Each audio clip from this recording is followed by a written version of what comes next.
जय श्री कृष्ण मित्रों, आप सभी को आर आर आर वर्मा चैनल में स्वागत है। प्रार्थना करती हूँ कि आप लोग भी स्वस्थ होंगे। भगवान श्री कृष्ण की कृपा आप सब पर बनी रहे। देवताओं द्वारा माता देव की गर्भ स्तुति भगवान वसुदेव जी के मन में आकर उनके मन से देवकी जी के मन में आ गए। वे प्राकृतिक जीवों की भांति गर्भस्थ नहीं हुए, यद्यपि देवकी जी को लीला से गर्भ स्थिति सी प्रतीत हुई। एक दिन देवताओं ने कंस के कारागार में आकर स्तुति की, जो गर्भ स्तुति के नाम से विख्यात है। परीक्षित भगवान शंकर और ब्रह्मा जी के कंस के कैद खाने में आए। उनके साथ नारद आदि ऋषि भी थे। वे लोग सुमधुर वचनों से सबकी अभिलाषा पूर्ण करने वाले श्री हरि की इस प्रकार स्तुति करने लगे। हे प्रभु, आप सत्य संकल्प है। सत्य ही आपकी प्राप्ति का सर्वश्रेष्ठ साधन है। सृष्टि के पूर्व, प्रलय के पश्चात और संसार की स्थिति के समय इन असत्य अवस्थाओं में भी आप सत्य हैं। पृथ्वी, जल, तेज, वायु और आकाश, इन 5 दृश्यमान सत्यों के आप ही कारण हैं और उनमें अंतर्यामी रूप से विराजमान भी हैं। आप इस दृश्यमान जगत के परमात्मा स्वरूप हैं। आप ही मधुर वाणी और समरदर्शन के प्रवर्तक है। भगवान, आप बस सत्य स्वरूप ही हैं। हम सब आपकी शरण में आए हैं।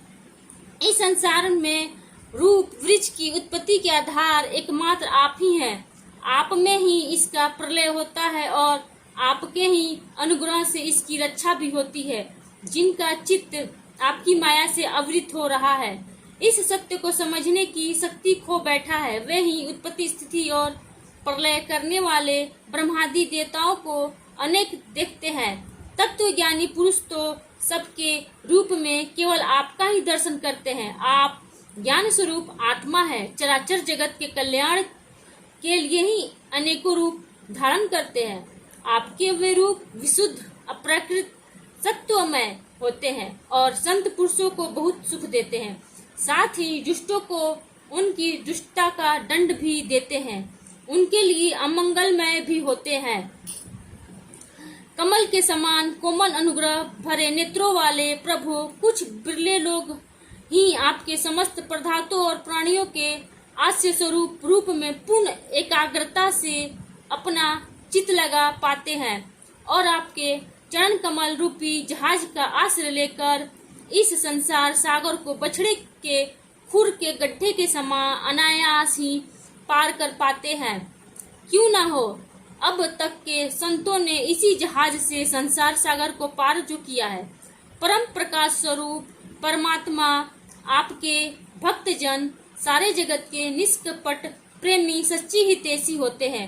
वे स्वयं तो इस भयंकर और कष्ट से पार करने योग्य संसार सागर को पार कर ही जाते हैं, किंतु औरों के कल्याण के लिए भी वे यहाँ आपके चरण कमलों की नौका स्थापित कर जाते हैं। वास्तव में सत्पुरुषों पर आपकी महान कृपा है।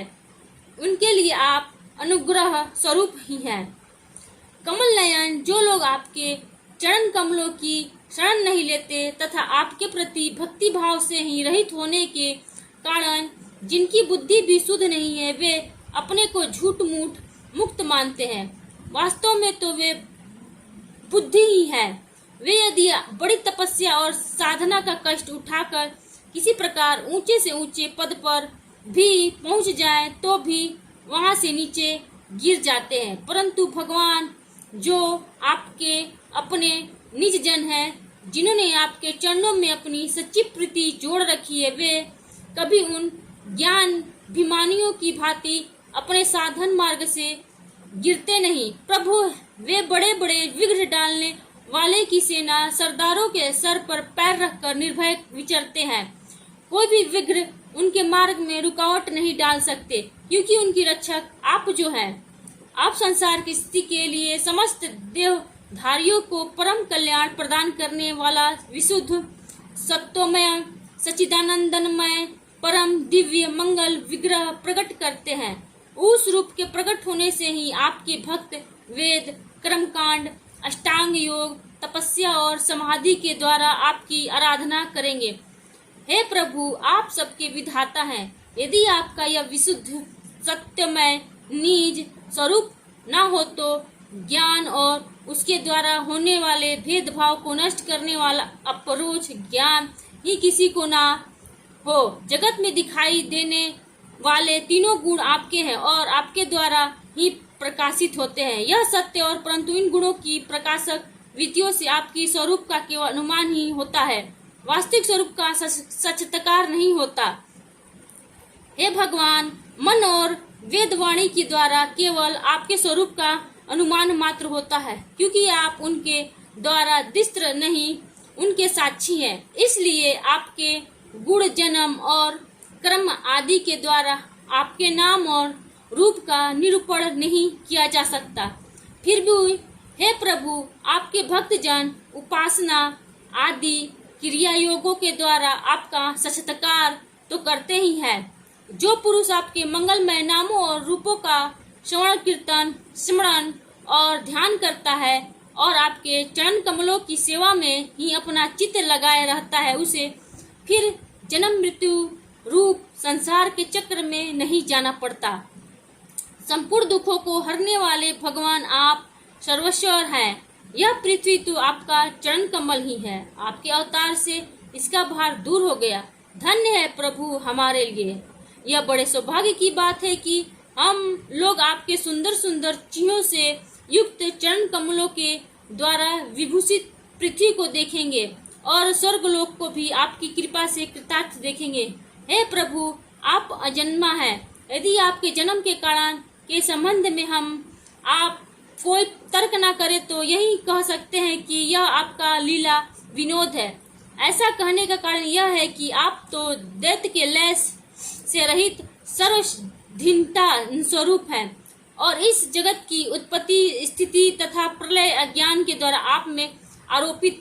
हे प्रभु, आपने जैसे अनेकों बार मत्स्य, हयग्रीव, कच्छप, नरसिंह, वराह, हंस, राम, परशुराम और वामन अवतार धारण करके हम लोगों की और तीनों लोगों की रक्षा की है, वैसे ही आप इस बार भी पृथ्वी का भार हरण कीजिए। यदुनंदन, हम आपके चरणों में वंदना करते हैं।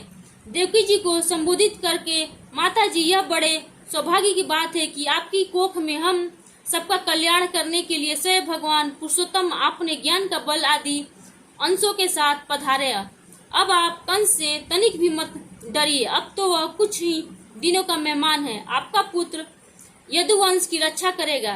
वीडियो पसंद आए तो लाइक करें, शेयर करें, सब्सक्राइब करें।